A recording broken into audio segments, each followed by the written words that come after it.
colloidal silver on the market today for the lowest price available.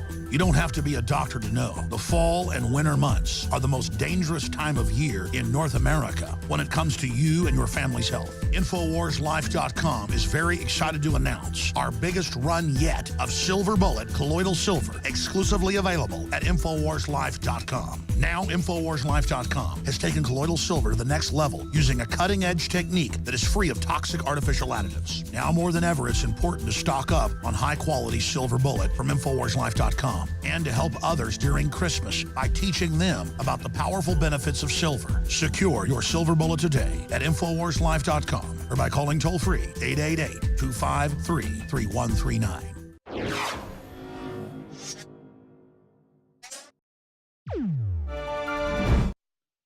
We're live, ladies and gentlemen. It is the final segment of this worldwide transmission tonight. Great job, Jakari Jackson, earlier. It is really with a heavy heart that I come to you with this next report. Black sites, also known as ghost sites, are inside the United States. I've told you this for a long time. We sent up to Virginia and other areas our reporters, Joe Biggs and others, a few years ago, and they discovered Army training camps that had torture facilities in them, similar to what he had seen in Afghanistan, where he would deliver people to be tortured. And when Joe went public with this, people said, well, how dare you be involved in torture? He was going public, exposing the fact that he would deliver people who were tortured, some of which ended up dead later. It took a lot of courage to do that. But the old alchemist refrain is, as above, so below. If the CIA can get away with black sites, secret torture sites in Poland and Romania and Jordan and Egypt and Germany and other areas like Gitmo and Camp X-Ray, they will end up using it against the general public and the American people. Just as the Patriot Act is used in marijuana offenses and people that don't want to pay carbon taxes. They're using the Patriot Act against farmers that build a barn unauthorized.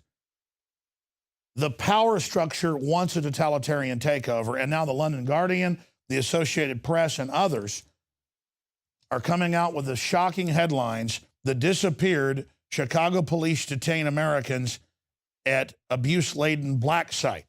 They take them there sometimes for days. That violates federal and state law. Total civil rights violation. It's kidnapping under law. And they torture them. They shackle them. They tie them down. They beat them. This is all admitted in court. They keep them off the booking databases, sometimes for days. People end up being found dead in the restraint chairs. And the argument is, well, they're battling crime. They're getting the job done. Oh, really? Well, guess who worked in this area? Richard Zuley is tied into this. A detective on Chicago's north side from 1977 to 2007. He got orders directly from Rumsfeld in camps in Iraq where he got confessions. I mean, I can get rolled at the gym on my IT band, and I'm trying to answer questions that aren't being asked. Can you imagine torture 10, 20, 30 times worse than being stretched by your trainer? I mean, literally, I have to battle to tell my trainer once a week when he stretches me and does the rolling, stop. He's got a degree from UT, Pat Riley. Can you imagine stuff 10, 20, 30 times worse? I'm a strong guy. I'm telling you, folks, if it went on much longer, I'd do anything he said to stop. With the sports stretching, we're talking about waterboarding. We're talking about kids getting raped in front of their parents. That came out in General Tagumbu's own Army report. Incredible, ladies and gentlemen. And now we learn about the bad lieutenant American police brutality exported from Chicago to Guantanamo from this very area. And now they're back here in America with this big, huge, 7, 8 story building with all of this outlandish stuff going on. Listen, folks, in Europe, in Canada, in the United States, they are building threat fusion centers that are federalization, globalization centers, where they basically federalize your police and train them how to carry all of this garbage out. And that's just the front end of the building. There's another even bigger building down the street. That's a 1, 2, 3, 4. It's got a basement, 5-story building full of all of this evil going on inside. I want to talk to the viewers out there. How much more will you put up with? The IRS persecuting veterans, gun owners, Tea Partiers, pro-life groups. And then Lois Lerner gets a record bonus. The NSA spying on domestic groups. Homeland Security having a summit last week saying Homeland Security is for domestic libertarians and right-wingers, not for radical jihadis. Chicago takes their citizens' guns. The society collapses. There's crime all over the streets. And the answer is torture the criminals till they confess. Now you've discredited the entire police department, the entire judiciary, the entire government. Just like we caught the DEA years ago in what they call parallel construction, spying on people without warrants with the NSA wiretapping systems, and then creating fake investigations later to present to the courts. But it turned out the courts knew and were going along with it. Federal courts have 97% conviction rates. State courts are less than half. That's not a free society when you have 97, 98% conviction rates. It's rigged. The federal government is occupied. It's taken over. It's torturing people. And Chicago cops that were involved in this in Chicago are then sent overseas to carry this out. Not to battle tyranny, but to sell the idea that torture is a good thing, just like Jack Bauer in 24 would do. This is simply unprecedented. And the reason I decided to come on the Nightly News tonight after Jakari finished was it hit me. I was on the air 3 hours today, and I spent 10 minutes on this like it was no big deal because I've developed cognitive dissonance myself. I've been conditioned knowing this, being so close to it. Nietzsche said, you stare into the abyss, you become the abyss. You dance for the devil, you become the devil. I've become so comfortable with this evil that it was no big deal to me. Like the BBC announced they're going to make people get chips to have, jobs in Europe. And I just barely mentioned it. What more is coming if we'll put up with this? It's simply incredible. In fact, I wanted to end this broadcast with the Alexander Solzhenitsyn quote of how we burned in the camps. It's laying on the other broadcast desk in there. Will somebody go grab it? Because this is live, teleprompter-free analysis. And by live, we're taping this tonight. Sometimes it's live, but it's live. I mean, I'm live. I'm not scripting anything. I'm here. And that's why they're running in with the sheet from the room next door. Alexander Solzhenitsyn wrote this in Gulag Archipelago that he won the Nobel Prize for that he wrote in the late 1970s. He left the United States because he said we were turning into what he'd fought in Soviet Russia. And he talked about this in Stalingrad. At the time it was Leningrad, later named to Stalingrad, and how we burned in the camps later thinking, what would things have been like if every security operative, when he went out at night to make an arrest, they arrested about a third of the city and killed him or tortured him, had been uncertain whether he would return alive and had to say goodbye to his family, or if during periods of mass arrest, as for an example in Leningrad, when they arrested a quarter of the entire city, it was actually about a third, people had not simply sat there in their lairs, pawing with terror at every bang on the doorstep or downstairs door and at every step of the staircase, but had understood they had nothing left to lose and had boldly set up in the downstairs hall an ambush of a half dozen people with axes, hammers, and pokers, or whatever else they had at hand. The organs of the police state, I would add, would have very quickly suffered a shortage of officers and transport, and notwithstanding all of Stalin's thirst for blood, I would add, the cursed machine would have ground to a halt. If we would have loved freedom enough, and even more, we would have had no awareness of the real situation. We purely and simply deserved everything that happened afterwards. Alexander Solzhenitsyn. Now, we are at that crossroads. All the evil's out. It's all admitted. Free media put down by our founders got the truth out in the face of state-run media. Legions of examples are there.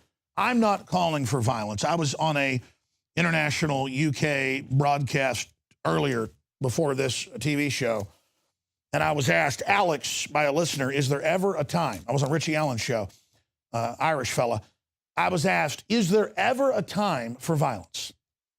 And the answer is absolutely. Not offensively, but defensively.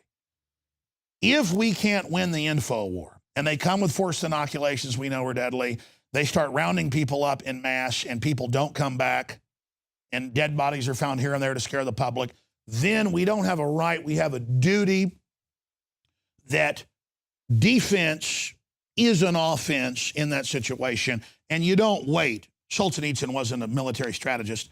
You don't wait at your house for them to come. You go out and you defend the innocents they're going after, and you meet them at a time and place they're not expecting you, just like they come to your house at 5 a.m. That said, most SWAT teams are awake. Police are more awake than any other group except military. They're not our enemies. We need to triple and quadruple and then do it again to the police and military to expose what's happening, because the Defense Department plans, the Emergency Centers Establishment Act, the Civilian Inmate Labor Camp Program, the Threat Fusion Centers, this is all a giant globalist foreign bank takeover by the private Federal Reserve. This is it. And this will destroy everybody's future in this country. This is being done to take the pension funds and destroy the country. And it's all out in the open. So our enemies are not the police and military. Our enemies are the foreign globalist collaborators and usurpers that have set this up. So 99% of my work is about winning the intellectual war. There have been hundreds of revolutions in the last 200 years in the world, you can look them up, that weren't called revolutions. Cultural awakenings, velvet revolutions, cultural revolutions, not in the sense of Mao, but in liberty. Better ideas, freedom, people not complying. That's what we need to have now. The enemy wants to have a violent revolution because they can trigger it, they can stage stuff and blame it on us. We don't want to go down that road. But, as Churchill said, there may come a time when fighting an enemy that you don't stand up and you have even though you have a good chance of winning, and then later you don't stand up even though you have a moderate chance of winning, and then finally you got to stand up because it's better to die on your feet than on your knees as a slave.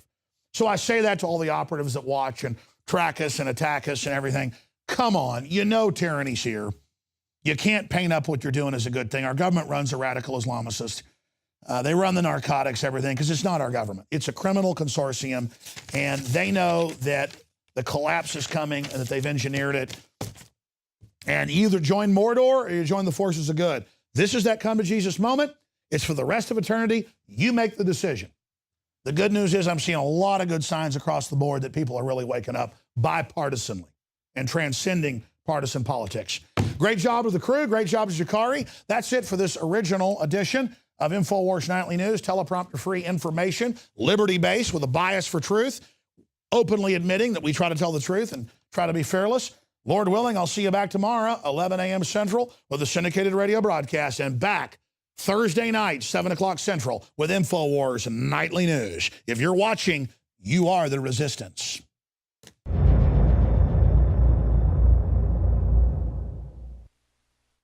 In the past decade, we have witnessed unparalleled scientific discoveries in the area of health. But no one has put together a formula that focuses directly on brain health, nerve growth factors, and optimizing your cellular energy at the same time. DNA Force is one of the most expensive formulas to produce. Some of the ingredients in DNA Force are $12,000 a kilogram.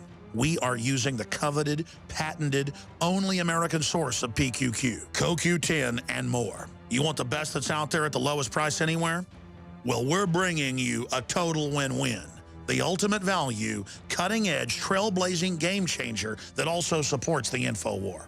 We have produced a limited run of DNA Force, and it will take up to 12 weeks to produce more once we sell out. Secure your DNA Force today at InfoWarsLife.com or call toll-free 888-253-3139. DNA Force from InfoWars Life. You are watching the InfoWars Nightly News, which airs 7 p.m. Central at InfoWarsNews.com. And your support is helping us defend liberty worldwide.